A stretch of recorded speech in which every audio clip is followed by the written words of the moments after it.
الحمدللہ رب العالمین والصلاة والسلام علی سید الانبیاء والمرسلین اما بعد فاعوذ باللہ من الشیطان الرجیم بسم اللہ الرحمن الرحیم ان اللہ وملائکتہ یصلون علی النبی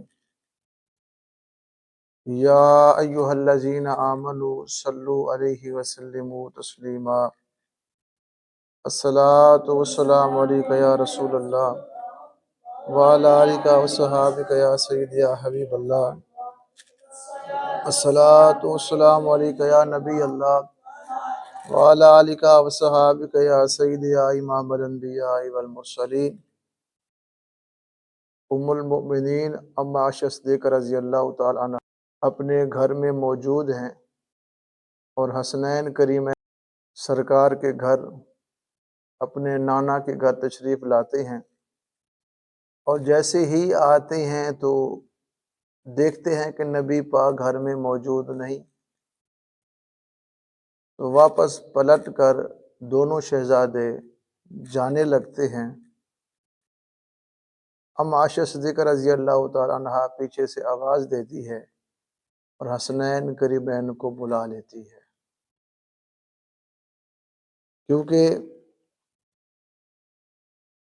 ام المؤمنین کو یہ علم تھا کہ نبی پاک حسنین کریمین کو بیٹا کہتے ہیں۔ کیا کہتے ہیں؟ بیٹا کہتے ہیں۔ اور یہ بھی آپ جانتی تھیں کہ نبی پاک میرے سر کے تاج ہیں، اور نبی پاک حسنین کریمین کو بیٹا بھی فرماتے ہیں، تو پیر زادے میرے گھر آئے ہیں۔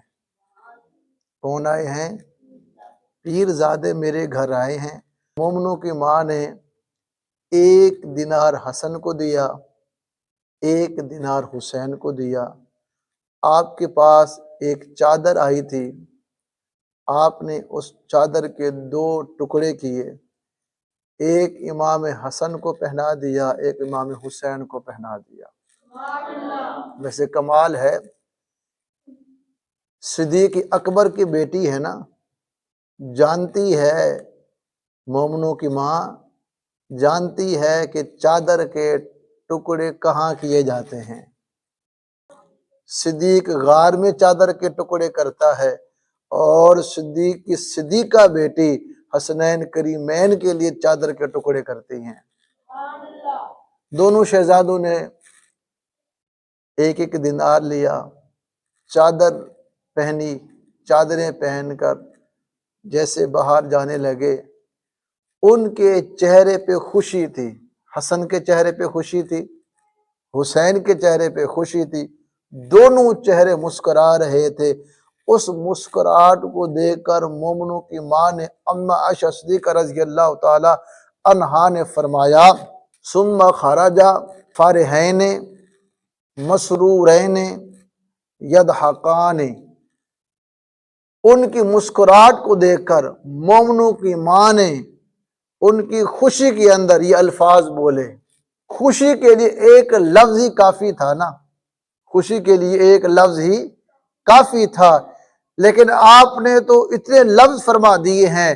تو صدیق کی صدیقہ بیٹی فرماتی ہیں، سنو، میں صدیق اکبر کی بیٹی ہوں، میرے ابا جان نبی پاک کے قدموں پہ گھر کا سارا مال لٹا دیتے ہیں، اور حسنین کریمان آئیں اور میرے گھر سے خوش ہو کے جائیں، میں ایک لفظ عطا کروں نانا، میں خوشی کے لفظوں کی مالا بنا کے حسنین کریمین کو پیش نہ کر دوں؟ خوشی کی مالا۔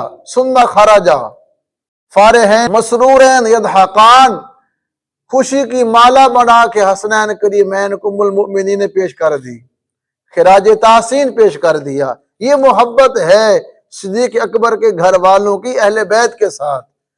جب دونوں شہزادے نبی پاک کے گھر سے تحفے لے کے، دینار لے کے جا رہے تھے، اور ان کے چہرے پہ خوشی تھی۔ کیا ان کے چہرے پہ خوشی تھی؟